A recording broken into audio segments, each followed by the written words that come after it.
Welcome to the Dental 18 podcast. We're your hosts, Kiera Dent and Dr. Mark Costas. Mark and I had this crazy idea that maybe we could combine a dentist and a team member's perspective because let's face it, dentistry can be a challenging profession with those two perspectives. And Dental 18 podcast was created. I'm a practicing dentist, a multiple practice owner, a dental performance coach, and the founder of the Dental Success Institute. I've been a dental assistant, treatment coordinator, scheduler, biller, office manager, current practice owner, and international dental consultant. Mark and I don't just understand you, we are you. Our goal is to positively impact the world of dentistry by sharing our lessons learned from the road in hundreds of dental offices. Two perspectives, one mission, to help dental professionals reach their full potential. Welcome to the Dental 18 podcast.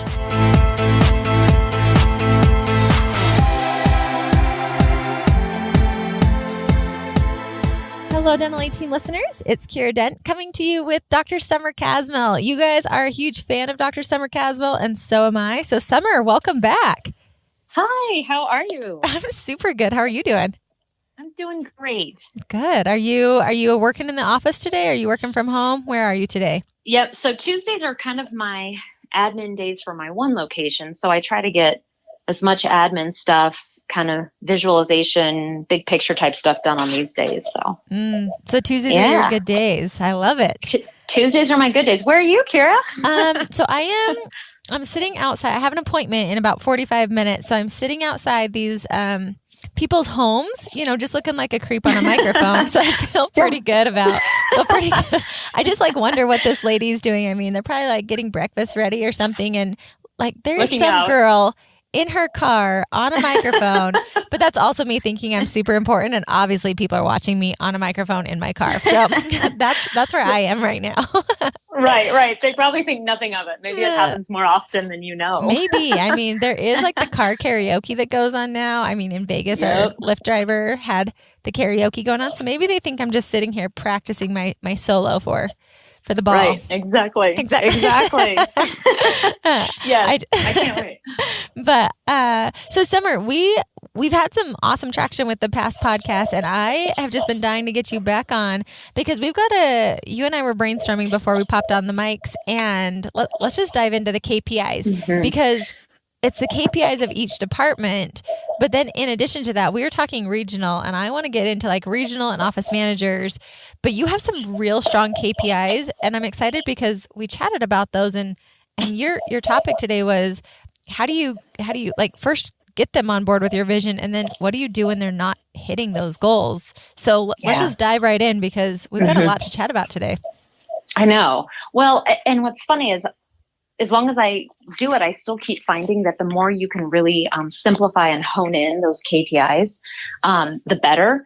Not having, I think as we've discussed before, not having, 7 different KPIs per department, but really honing in and focusing in on what's going to move the needle for the most per department has been helpful. And to be honest, we sometimes change them. We find that one thing gives us traction for a while, or we have to switch something up based on lack of resources, lack of people, whatever. And so, but getting those crystal clear KPIs is, I think, super important, I found in our office. And then what I've also found is having department heads that understand the KPIs to the point where they can quickly and easily explain it to team members, new and old, and even be able to understand how to remedy kind of ailing KPIs.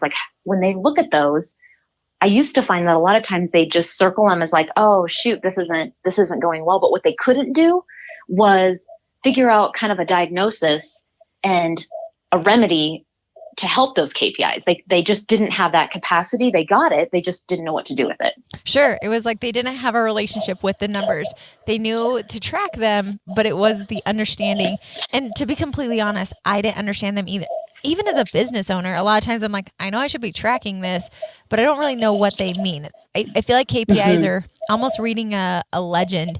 And once you understand the code, we just did an escape room. Have you ever done an escape room, Summer? I have not. I've heard though. I had never done one until this past weekend, and we went and did it, and it was crazy because you see all these codes. On the floor there were these little pieces, and on the books there were these shapes, and so I could tell this meant something. But until I until I quote unquote cracked the code, it didn't make sense. And then as soon as I cracked the code, everything made sense to me. And I'm like, oh, I get it. And I feel like that's like KPIs for team members. Like they see it all there. They see the numbers. They see what they're tracking. But until it connects and the code is cracked of, oh, I get it. My case acceptance directly impacts production. Like those two, they're not causation, they're correlation, and they go directly together. And this is what I can do to change it. And this is what I need to track. That's where I feel like, but it's a balancing act. And I love that you said you change your KPIs, because I feel like it's just like in life, if we constantly do the exact same workout routine or we do the exact same thing day in, day out, sure, we're super consistent, but we're also not growing. We're not evolving, and we're not creating a different version of ourselves. So I firmly believe, hang on to the KPIs for a little while, usually 3 months, a quarter, check to see, are you getting the results you're looking for? And if not, change it up, because that's the evolution of a growing practice and team.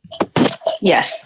And that's what I was going to say. I don't mean I change them weekly or monthly or anything like that. I mean, we definitely hang on to them for a few months, but sometimes we find that ones really work well to move that needle forward, and some don't as much as I had anticipated. So, but I find that I beat the drum of ensuring that each department understands the KPIs, but the department head understands it. And, like I said, the department head can per week, they're looking at these end-of-day checklists to see, okay, hey, we're starting to waver here. Like I can already see that this week's not going well. And, as Mark, has said, you don't want to be looking in the rearview mirror and get to the end of the month and say, oh, shoot, I missed some opportunities there during the week. So if those department heads are checking every single week, noticing KPIs in their department are off, they can have those conversations with whatever team member and let them know, hey, remember, your goal is to try to get the hygienist to their goal 80% of the time. And what that means is this, and how it fits into the bigger picture is this. So what do you see you need to take either better accountability for? And what can I, as your department head, kind of help you and support you in ensuring that goal can be made? And so if the department heads are on a consistent weekly basis doing this, it makes it to where you don't get to the end of the month and it's kind of a surprise as to what you get. Right. I feel like every good business, every good practice should know where their numbers are. To, like you said, it should not be a surprise at the end of the month. If you're tracking accordingly and you're having those accountability check-ins. And I love, because so often I hear in practices where the doctor or sometimes even the office manager, they get it. They've cracked the code on KPIs. They understand. So then they go to the team members and they say, okay, we need to work on XYZ. But the team hasn't connected yet to understand why this needs to happen. So instead, I love that you said the department heads need to say what's going on with the KPIs. They're finding the solutions. They're talking to the team members, because then I feel like they get it. They actually understand and they have a relationship with that KPI of what exactly it's doing and how they can move it forward as well. Well, and I think, along those same lines, one thing that we've started kind of switching up in the last few months is the department head will bring to the team member, hey, this KPI is lagging. Tell me what you see. And really make sure that team member actually really does understand first and foremost. And tell me how you think you could improve it. Yes. To help that person actually, because, making them come up with an instant solution can be overwhelming, but just what do you see? Tell me, just brainstorm with me. What ideas do you think you could come up with to get there? So that way we're getting them to start to become more accountable for finding solutions, or at least version 1 of their solution. And so, we've kind of switched up in the last few months as we're really trying hard to create an office of truly accountable people, not entitled people. And so that's something that we've switched up to make it to where those team members are truly embracing and understanding that KPI. So do you have some examples of KPIs? Because I know it's always easier, instead of it being a theory, an actual tangible that you can sink into. Do you have any KPIs or examples? I don't want you to share all your magic sauce. You've worked real hard on that, and I'm very protective of people not sharing all their secrets. But at the same time, even just a couple examples so people can see. And I think it's important for listeners to realize these have come from years and years and years of fine tuning and revamping and reworking. that this just didn't pop into your head one day. Like this is over the course of many years of you trying and working it. But do you have any samples that you'd be open to sharing? Sure. Well, and what's funny is, I don't even think they're all that secret sauce, nor are they that profound. I think they just have they're ones that we do consistently go back to. And like for the hygienist, it's hitting their daily goal 80% of the time, treatment coming out of their room, averaging 50,000, and reappointment rate of 80%. We have found that consistently is helping them stay on goal. The thing is we sometimes, and I totally believe in hygienists producing 3.3 times their pay, very much so. But the other thing that I am such a big believer in is they are just such a main source of our patients understanding treatment needed. They're their confidants. They're the ones who, the patients really want to come back and see. And so my feeling is I want the hygienist to not just produce, but I want them to really tee up all the doctors for case acceptance. And so I also make sure to track treatment coming out of those rooms for the hygienist as well. And I love that. Eye-opening. I love that every single one of those KPIs, it's very simple, it's very straightforward, and there's no room for gray within. Did you hit it? Did you not? These are the 3 biggest things that we're looking for you. And it's very simple. It's very clear. And everything was metriced to a number, not just a feeling. And that I think is a key piece of KPIs, of very effective KPIs, because so many of them are just very, very vague, very, very gray. And I think you've done a good job of slicing this down and saying, these are the 3 most important things that will get me what I'm looking for, plus keep the hygienist happy, plus keep them on target, and they're very easy to obtain. I believe a good KPI should be answered with a yes or a no. Did you hit it or did you not? With no gray explanations in the middle. For this, did 50,000 come out of your treatment? Yes or no? Did you reappoint 80% of your appointments? Yes or no? There's no gray. It's not like, well, kind of. It's a yes or no. It's very clear. And then you can find where it's working or not working and how to fine tune that, because it's just very black and white. Yes, exactly. That's a great way of putting it for sure. Yeah. So that's a beautiful one that you shared, Summer. And I appreciate you sharing, because that, and then break that down. But I also feel like for team members can also come up with KPIs, because I think you take ownership and the things within your own department that will help move the ball forward. And then as a practice, you're all working, like you said, to fine tune and to see if it's clear or not clear, and if we're getting the results we're looking for. Otherwise, change that workout out until you get the results you're looking for. Yes. And what I have found has become really beneficial in our offices is when you have team members that own their KPIs, understand them, and can start coming up with solutions to hit them. Then you have these department heads who are watching over, whether it's, a small team or a big team, they're watching over that department's numbers, and on a weekly basis, having discussions of how to improve, making sure that it's being audited. And then on top of that layer, you've got these practice directors, regional managers, whatever, that are really making sure, and I'll quote you, is the practice growing or dying?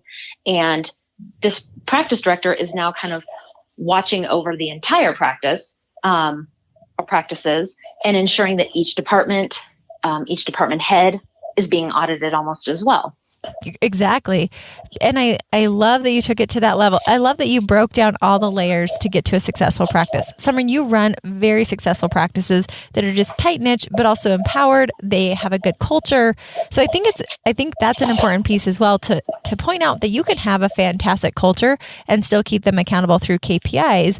But then the last layer of the regional, the practice head, we were talking about it, and this, I came up with it from one of our past podcasts where we talked about keeping it very simple. And so when I say for a practice director, you and I were chatting, and we've seen other people with KPIs for the practice director, for the regional, and it's like 7 Excel sheets long. It's so long. And I feel like that regional, all they're doing is filling out this KPI report, because there's so many pieces they're trying to track. It's exhausting. And I feel like they lose the focus of what they're trying to do. End all be all, what do you want that practice manager doing? You want them growing your practice in every single piece of it. And there's like 1,000 pieces that help a practice grow. But end all be all is that regional. And I say under the reign of for you, it'd be Debbie. Debbie's your practice manager right now. So, Correct. Or practice director. So under the reign of Debbie, are the practices and the companies growing or dying? If it's growing, and the way we know if it's growing are based on all the KPIs you've broken down per department to see, are they moving the ball forward or not? Then at that point, Debbie can say yes or no. And then in the areas where it's a no, she can then dive into and say like, okay, hygiene in this department is struggling at this office. Debbie's job, and this happens a lot, you and I were chatting about this, regionals, and I'm not saying Debbie, you're Debbie, but across the nation, I see this regularly with a lot of practice directors, a lot of regionals, a lot of even office managers. They don't feel like they have a job per se. There's no seat that they're assigned to.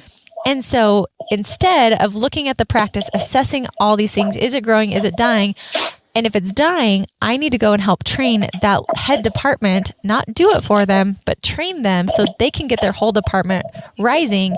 Instead, that regional or that director is like, oh, I'll hop in and be the scheduler. I'll hop in and be the biller. I'll hop in and be the office manager for a day. I'll hop in and be the assistant. And it's like, that's great. You have the skill sets for that, which is why you're in the position you're in. But that does not mean your number one priority should be hopping in and filling all the holes just because you don't have an assigned seat. You looking at the practice as a whole, you looking at these KPIs, you determining if it's growing or dying, and then you not being the person that fixes it, but you go and train the people to fix it, I believe is truly the best KPI that a regional could have.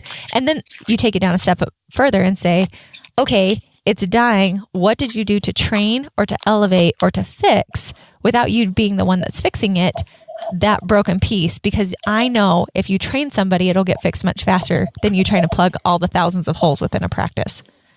Yes. And I have seen that was so, especially as we did mergers and things like that, it really got to the point where Debbie was a lot of times just trying to constantly plug holes.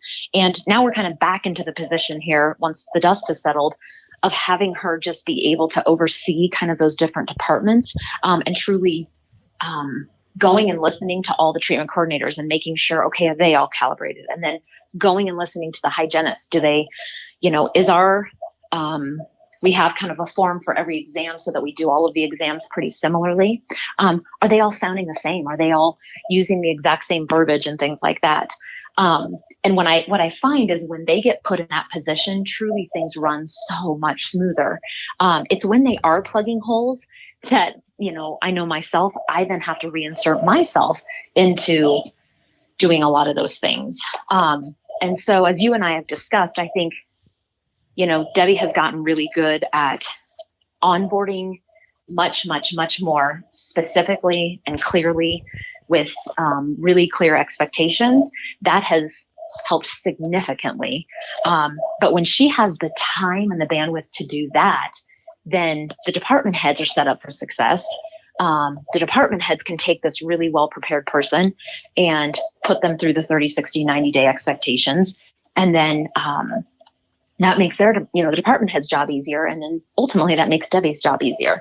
So if they're constantly plugging holes, then really that's just been kind of a red flag to us that we need to change something. Systems need to be made or something. Somebody else needs to be accountable for something. So. Correct. And I love that you said that, because I have found when you're plugging holes or you're trying to solve these other little problems, instead of just running after, Mark and I chatted about it on another podcast of the urgent versus the important.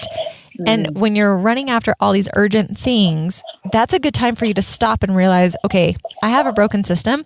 What is broken and how can I fix this? Instead of just running to hurry and solve the small little problem. That is a good, if that's happening in your life, just know you have a broken system that needs to be fixed. And you could probably fix it pretty easily if you just take the time to figure out that that's what it is, instead of running around ragged like that. Right. Well, and it feels like such a time commitment to say, oh, I have to delegate an hour or whatever to really think through a system and put something else in place.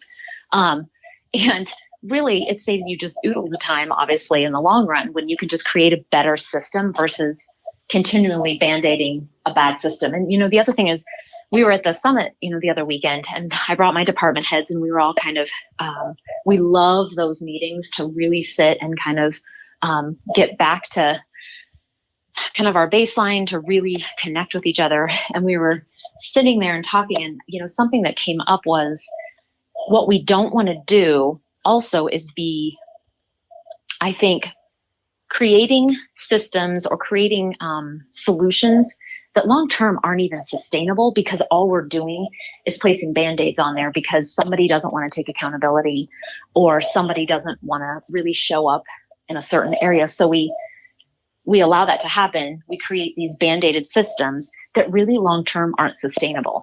And so we found that let's keep trying to make things as simple as possible and ensuring accountability in every position. So simplicity and accountability put together per position, and how do we make that happen? And so we kind of went through department by department, position by position, and tried to figure out, can we make it simplistic and can we have accountability? So it was such a great meeting. It's so good, because that whole simplicity and accountability, tying that into traction in the EOS model of, they always say when you create a system, it should be to solve a problem forever, not create another problem later. And usually when they become, and sometimes I've even seen offices that are too systematized to where their practice doesn't even move forward, because they're just always making these new systems to fix other systems, and it's so convoluted that they say like, well, I have to answer with this script, and then I have to put it on this sheet, and then I have to put it on this sheet, and then I have to, and I'm like, what is the whole point of all this? The point is to get patients on the book. So why don't we just scrap all of this and let's just focus on that, because the reality is that's what we're trying to do. So I love that you said the simplicity with accountability is for KPIs. So now, Summer, I know we've chatted about this, and I know you're a busy woman, so I want to take advantage of this moment with you of what do you do when your departments or a team member is not hitting these KPIs like you want them to? Like, what do you do with those people to get them on board? Yeah, well, and I think we alluded to this, in another podcast, and always we start with department heads start with themselves, practice director starts with herself. I start with myself. Did we make things clear, and did they understand it? I mean, truly understand it to the point where they could repeat it back and understand in the big picture where it fits in. Because if they can't do that, then they didn't get it in the first place. So they're just going through the motions without even understanding why the value was brought there in the first place. And I want to highlight right there, because I think so often we focus on them understanding, but we don't focus on them understanding in the big picture. I think that little link right there that you just said, and you've said it a couple of times today, I want to highlight that because I think so often that piece is missed. And when people see how their piece impacts the bigger picture, they take more of an accountability and responsibility, because there's a bigger trickle effect down the line that they themselves are impacting. So that's a real good point you've made. Well, and it's so important, because otherwise, right, we're just all these little silos kind of hanging out. But when people can understand, wait, in the grand scheme, like treatment acceptance, as I always say, is a multifactorial kind of game that we're playing. And it's not the TC's fault. It's not the hygienist's fault. It's not just the doctors. It's really just us all together, creating these really great treatment plans and value for our patients. But for a treatment coordinator to understand why their specific KPI matters, they've got to see that kind of in that grand scheme. So I find that it's so important that first off, they understand it, they can repeat it back, and they can understand in the grand scheme what it looks like. So if they do, and they say they get it and what have you, then we discuss. So tell me what's going on this week that we're having a hard time. Well, it's, I don't have time, or it's because, Becky has gone on vacation. So I'm having to, okay, so what do you see as something we can do starting next week for the, to correct that problem or what have you. And so we then going to give them that opportunity to share whatever their experience was and start taking accountability and problem solving all on their own. So we usually start there. And I will tell you, I mean, there's been a few times where we've had to have those conversations often, but so much if we've kind of completed all the steps on the forefront, we don't have to have those quite as much as we used to. Right. Absolutely. It's you start well, you do a good onboarding process, you set yourself up for success. You have the KPIs that are very clear, they understand. As you were saying it, I have the mental image of when you're building a really big puzzle and you have different people working on it. Somebody works on the outside edges. Somebody's building the ice cream stand. The other person's building the clouds. The other person's building the bench. And then you bring them all together and you get this beautiful puzzle that's completely put together. I think then that piece of each person knowing that and then holding them accountable. Summer, I think one of the reasons you are so successful in what you do is you truly mean what you say.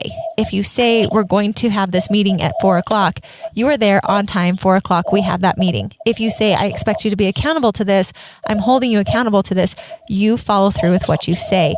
You own your word and your team knows that. They know it's not just, it's words for the sake of speaking. You truly own that. And then that resonates with the rest of your team as the leader that you are. And then it funnels down. And I love that. I think it's the proactive approach of setting these very specific and then trickling down to your team and then making sure that you hold them accountable regularly so you don't get these hot bursting fires that you're trying to solve. You've been taking the slow steps every single week to make sure you don't get to that hot fire later on. Yes, that's always the goal. I mean, sometimes things pop up, but I do feel like if you can have some semblance of kind of systemization and control for as many things as you can, I mean, those fires are always going to pop up, and you can kind of have even figured out contingency plan B when you've already controlled a lot of the other stuff. It's not so bad when those fires pop up, but it's when your whole world is fires, like, gosh, that's kind of that plugging the whole thing. That just makes it to where you get burnt out. You feel like you're spinning your wheels. You feel like you can't make progress. So. Right. So, Summer, if we were to give our listeners something tangible today, right now, today, where could they start? Where would you give them as a starting point? Because I know listening to this, I'm like, I don't know how to even make all these KPIs for each department. Like, how do I even start having these meetings? Where would you say is a good starting place that they can really gain some traction and progress? Yeah. And I'm so with you. I remember that exact feeling. I think more than anything, whether you're a small team, big team, whatever, truly start by making even one or two clear key performance indicators per department. And they can be incredibly simplistic, but they do have to be, there does have to be a yes or no answer to it. It can't be 17 paragraphs long. Exactly. There's a lot of gray in that one. Yeah. Simplistic, quick KPIs, and start there. Just make them. Review with your team members, hey, these are what we're doing and here's why. I really want our office to grow. This is a goal of ours. We really want to see office growth. And so here's how we're going to go about it, is little bites at a time. And so explain to your team what a KPI is, why you're having it, how it fits into the big picture, and what their part of this team is and how important their part is in playing that game. And so I think just start there and then track them. Things that you track obviously get exponentially better usually. So, start there, make the KPIs per department, even just one or two, and then track them per week and see what happens. I love it. That's so easy. And so often I would say offices will sit here and they'll listen to these great podcasts and they'll sit and they'll think and they'll think and they'll think and they'll think and they'll think and they'll think and they'll think. Nope. Just start. It won't be perfect your first go, but by starting, you'll see the holes that you have and the areas that you can improve and make it better. So Summer, that was solid. That was and I love because you've gone from not having these to being real crystal clear and having all the evolution of that. And I've watched you over the last 2 years, even in the time I've known you, to evolve into this as even like you were really great when I first met you, but you've exponentially grown to an even more simplistic way. And I love that your growth became more simplistic as you've gone on in your process. So I think that's a good point for everybody to make. It doesn't have to be hard and intricate. The simple yes and no, the simplicity is what will get you the most traction and progress. So absolutely. Well, Summer, thank you as always for joining me. I just love chatting with you. And B, I love that you have so much to offer and so much knowledge and you get to share it with me and the rest of the Dental Team listeners all the time. So thank you so much for taking time. Oh, thank you. Of course. All right, everyone. This is Summer Cosmo on the Dental Team, and we will catch you next time. And that wraps it up for another episode of the Dental Team podcast. Thank you so much for listening, and we'll talk to you next time.